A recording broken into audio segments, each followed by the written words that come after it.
मित्रांनो नमस्कार. माझी लाडकी बहीण या योजनेसाठी भरपूर अशा महिलांनी अर्ज भरले होते. आता काही महिलांचे अर्ज पेंडिंग तर काही जणांचे अर्ज अप्रूव्ह दाखवत आहे, तर काही जणांना रिसबमिट असा ऑप्शन दाखवत आहे आणि काही जणांचे अर्ज रिजेक्ट झालेले आहेत. मित्रांनो, आता महिलांना या ऑप्शनचा अर्थ समजत नाही आहे की हा ऑप्शन आम्हाला आला आहे, तर आता आपण करायचं काय. तर या सर्व प्रश्नाची उत्तरे आपण आजच्या व्हिडिओमधून जाणून घेणार आहोत.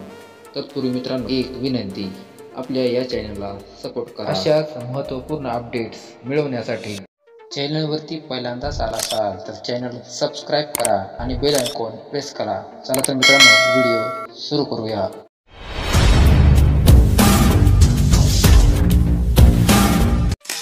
मित्रांनो, अर्ज भरल्यानंतर पहिली स्टेप आहे ती म्हणजे पेंडिंग. मित्रांनो, ज्यावेळेस आपण अर्ज भरतो त्यावेळेस अशा प्रकारे पेंडिंग स्थितीत दाखवली जाते. मित्रांनो, यावेळेस तुम्हाला घाबरून जायचं नाही. पेंडिंगचा अर्थ म्हणजे तुम्ही अर्ज भरलेला आहे, परंतु हा अर्ज संबंधित अधिकाऱ्याने अजून पाहिला नाही.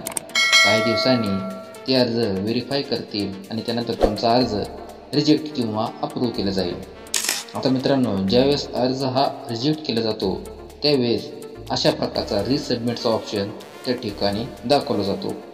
मित्रांनो, या ठिकाणी तुम्हाला हा अर्ज व्यवस्थित एडिट करायचा आहे. एडिटच्या ऑप्शनवर क्लिक करून आणि त्यानंतर हा अर्ज पुन्हा रिसबमिट करायचा आहे.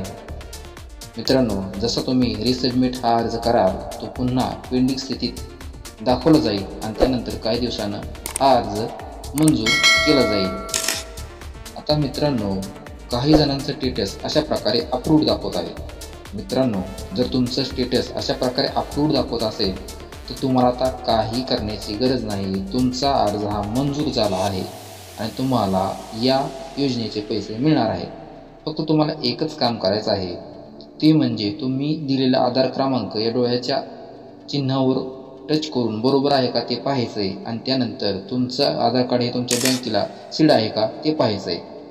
मित्रांनो, जर तुमचं स्टेटस अशा प्रकारे रिजेक्ट दाखवत असेल तर मित्रांनो समजून घ्या की तुमचा अर्ज हा कायमस्वरूपी रिजेक्ट करण्यात आला आहे. तुम्हाला आता काहीही करता येणार नाही. तुम्ही नवीन फॉर्मसुद्धा भरू शकणार नाही. अशा प्रकारे मित्रांनो महत्त्वाची अशी अपडेट होती. आपल्या मित्रांना नक्की शेअर करा. जय हिंद, जय महाराष्ट्र.